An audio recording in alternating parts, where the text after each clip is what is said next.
Hey guys, tonight we start in the weirdest possible place to begin a mindset shift, sitting on your couch, wearing yesterday's sweatpants, eating cereal out of a coffee mug, and wondering if maybe, just maybe, the problem is you. Not your job. Not your boss. Not the rent. Not the algorithm. Just you. That was where this all started. That moment of awkward self-awareness where you kind of squint into the middle distance and think, wait, is this it? Cue the dramatic background music and insert a crumpled copy of Think and Grow Rich falling off a shelf like it was sent by the universe. Napoleon Hill's smug little title whispering, "Hey, loser. Ready to upgrade?" And for some reason, you say yes. You didn't know it then, but the first real lesson wasn't about making money. It was about reprogramming your brain. Hill calls it definiteness of purpose, which sounds like a TED Talk title but is really just a fancy way of saying, pick a goal and stop flailing. For you, that goal wasn't $1 million. It was control. The feeling that your life wasn't just something happening at you like a surprise pop quiz. So you wrote it down.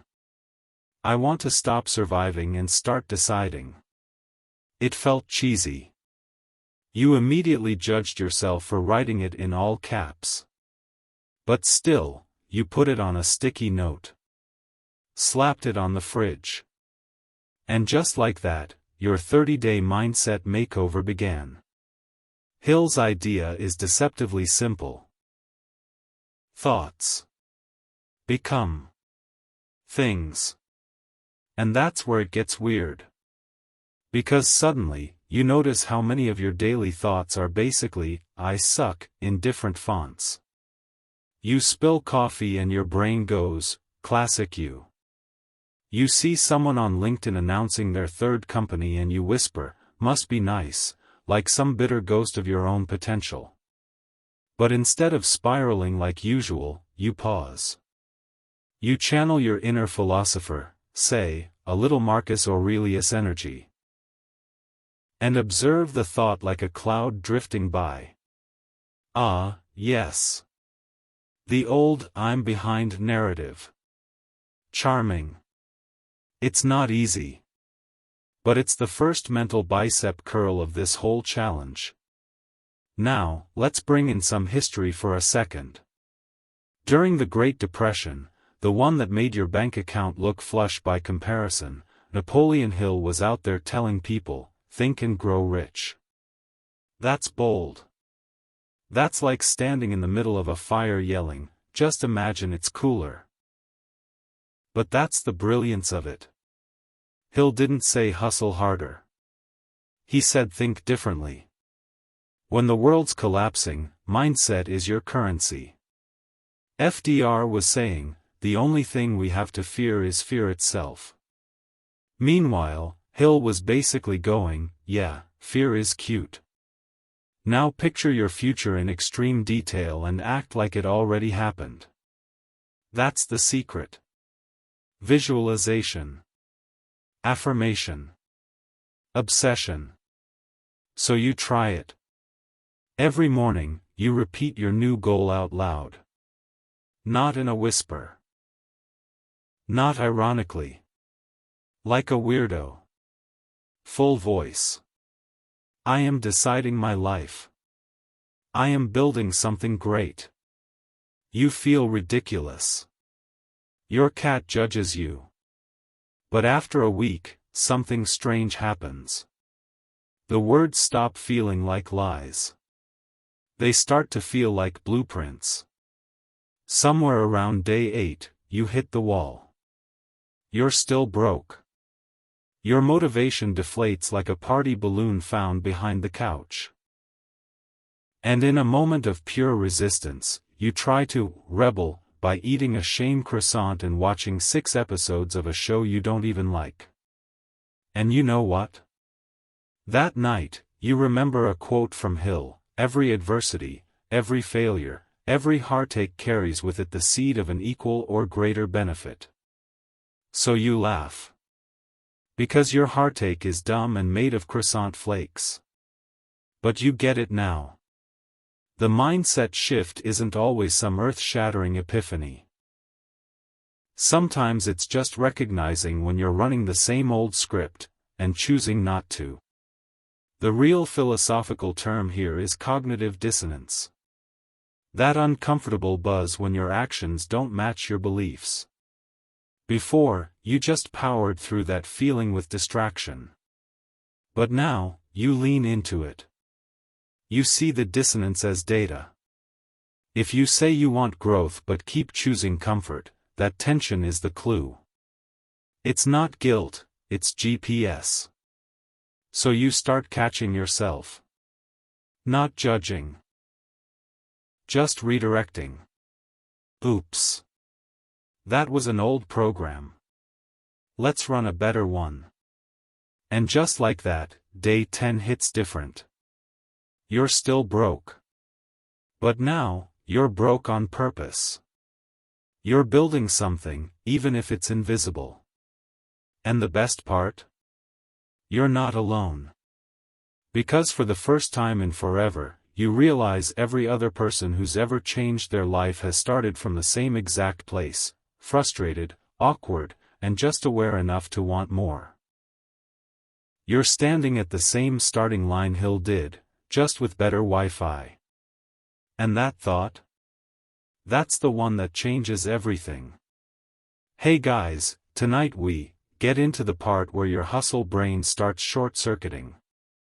Because up till now, you believed the gospel of grind, wake up earlier, stay up later, do more, suffer harder. Somewhere along the way, success got welded to burnout, and you wore exhaustion like it was a badge of honor. Then Napoleon Hill comes along like some spiritual chiropractor and snaps your worldview into a new alignment. What if the real flex isn't working harder, but thinking better? Now, don't get it twisted. Hill wasn't allergic to effort. The man wrote a 238-page book with 0 fluff chapters. But what he was really obsessed with, what he drills into your head like a man whispering through a megaphone, is that your thoughts are the architects of your life. Not your resume. Not your gym grind. Not your productivity apps.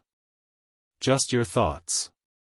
It's both empowering and slightly insulting. Because now you can't blame your external chaos anymore. You have to look inward and realize, maybe your to-do list isn't broken. Maybe your thinking is. And this is where things get unexpectedly metaphysical. You start noticing that your brain has been running on what scientists call automatic negative thoughts, ANTs, for short. They're like the mental version of mosquitoes. Annoying, fast, and totally uninvited. You make a mistake. I'm a failure. You get ghosted by a job. I'll never succeed. You forget to buy spinach? I can't even take care of myself. That's not hustle. That's mental vandalism. So, using Hill's idea, you start to think differently on purpose. It's clumsy at first. Like trying to write with your non-dominant hand. But every time an ANT shows up, you swat it with a, what would Hill say? Probably something like, that's not failure. That's feedback. And suddenly, your day doesn't spiral, it pivots. Somewhere around day 12, you try the weirdest experiment yet. You spend an entire morning pretending you're a successful version of yourself. Not fake it till you make it energy. More like think it till it's normal. You make coffee like you're a CEO. You write emails like someone whose inbox doesn't control their soul. You even go for a walk and nod politely at strangers like you've got 6 income streams and a personal mantra. It's absurd. You giggle at yourself. But somewhere deep inside, a switch flips. You realize the mind loves pretending. It doesn't even know the difference between imagination and memory half the time. So why not start imagining smarter? That's when a wild idea hits you. You don't need more hours in the day. You need fewer self-sabotaging thoughts in those hours. This becomes your motto: work less on tasks. Work more on beliefs. You write it on a sticky note. It goes next to the first one. The fridge is now your unofficial mindset shrine. And the moment you start living that way, your energy shifts. Tasks feel lighter. Problems look solvable. You stop treating life like a punishment you have to outwork and start seeing it as a puzzle you get to outthink. Let's pause here and take a quick detour to 17th century Europe. René Descartes. You know, the "I think, therefore I am" guy basically laid the philosophical foundation for Hill's mindset strategy. Descartes believed that thinking is proof of existence, sure. But Hill goes further and says thinking is power. You think differently, you become different. That's why this whole challenge feels kind of rebellious. You're not just changing your habits. You're editing your mental operating system. You're doing neural spring cleaning. Throwing out thoughts like, "I'm too late" and "I'm not enough," and replacing them with, "I can learn this," and "let's try again." Funny story, around day 15, you try to explain all this to a friend. You're like, "So basically, I'm reprogramming my subconscious with thought energy and emotional vibration." And they're like, "Are you okay?" You laugh, because fair. It does sound like you've joined a cult that worships goal setting and espresso. But deep down, you know it's working. You feel it. Like when you wake up and your first thought isn't dread, it's curiosity. When you hit a traffic jam and instead of raging, you whisper, "Every adversity has a seed of benefit," and yes, it still sucks, but now you're just not unraveling about it. By now, thinking differently isn't a chore. It's your edge. Because while everyone else is chasing faster, louder, more, you're sitting quietly with your brain like it's an instrument, tuning it one thought at a time. You start asking better questions. What's the opportunity here? How can I grow from this? What would my future self thank me for? You're not being positive to be polite. You're being intentional to take back control. And that's a revolution. Not in the streets. In your skull. By the end of the second week, you're not the same person. You still look the same. Your bank account still sighs when you open the app. But inside? There's a storm of change happening. You're no longer hypnotized by busyness. You've started doing something Hill never actually writes, but totally implies: think like someone who belongs in the life they want. That's the mindset that transformed your life. And the best part? You're only halfway through. Hey guys, tonight we get into the ugly stuff. The mind traps. The spirals. The mental reruns you've watched on loop since adolescence, all starring you as the person who almost gets it together, but doesn't. Yep. Tonight we talk about doubt. Not the poetic kind where you gaze out the window wondering about your place in the universe. No, we're talking about the petty, sneaky, everyday doubt. The kind that whispers, "You're too late. You're not smart enough. You always mess it up eventually." It's the background music of your life. Subtle, but relentless. Like elevator music for underachievers. And that's exactly the cycle Napoleon Hill wanted you to break. Hill doesn't call it self-sabotage in his book, he's too polite. But that's exactly what it is. That tendency to get close to progress and then trip yourself at the finish line like some overly dramatic movie villain. Why? Because deep down, you've been conditioned to feel more familiar with failure than success.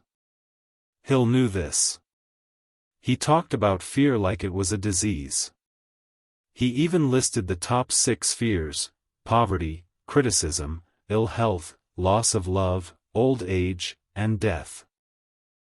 You read that list and think, well, that's cheerful. But then you look at your life and go, yep. That checks out. You realize you're not afraid of trying.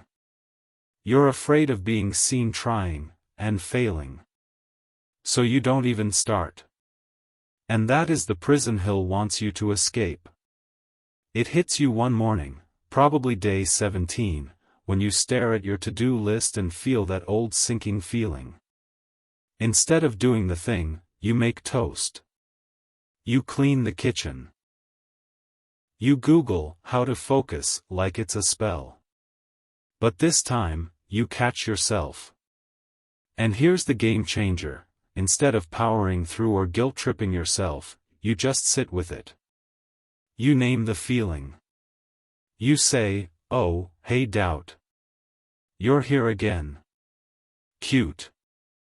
It sounds silly, but it works.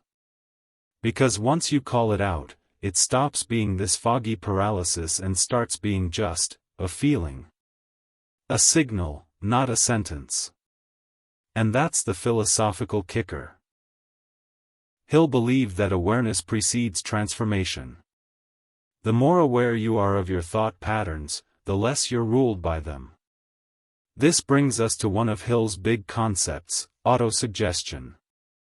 It sounds like something out of a hypnosis show, but it's basically just brain programming. He says you can train your subconscious mind through repeated affirmations, visualizations, and emotion-charged intention. You try it. At first, it feels like chanting into the void. But you push through. Every morning, every night, you repeat your goal with belief, even when belief feels fake. I am building a life of purpose. I am capable. I am focused. Eventually, your brain starts listening. It's like feeding a stray cat with consistency. One day, it just decides to stay. And now, the weird part. You actually notice when you start self-sabotaging. You'll open 5 tabs to research instead of starting your real work, and instead of diving in, you say, oh, look at me procrastinating like a professional. Adorable. And just like that, the trance breaks. Not because you powered through, but because you saw it clearly. You caught yourself in the loop, and that gives you power. It's like turning the lights on in a haunted house. Still spooky, but now you can see the wallpaper. Let's take a quick break from your personal psychodrama and talk about a historical moment. In 1519, Spanish conquistador Hernán Cortés landed in Mexico and burned his ships. Like, literally set them on fire. Why? So his men couldn't retreat. No backup plan. No going home. Hill talks about this story in Think and Grow Rich, not because he's into colonial drama, but because it illustrates something powerful: commitment kills doubt. When you remove the option to quit, something clicks in your brain. Suddenly, the only path is forward. You try a tiny version of this. You tell your friend about your 30-day mindset challenge. Now you're on the hook. No turning back. Accountability burns the mental ships. And surprisingly, it helps. You stop thinking, maybe I'll give up. You start thinking, okay, how do I make this work? Around day 20, something strange happens. You wake up, and for once, your first thought isn't self-loathing or dread. It's quiet. Just calm. Like your brain has stopped trying to ambush you with your own insecurities. And it's not because life suddenly got easier. It's because you've trained your inner voice to stop sounding like a disappointed gym coach and start sounding more like a wise old librarian.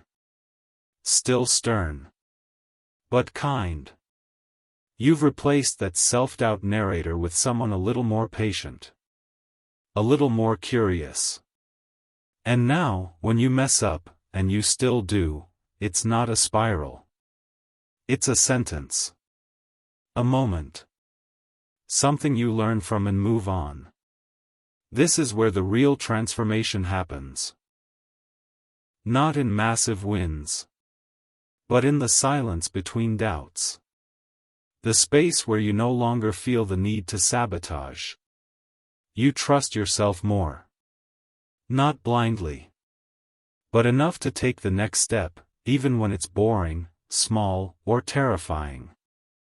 You stop being your own obstacle. And you start becoming your own witness.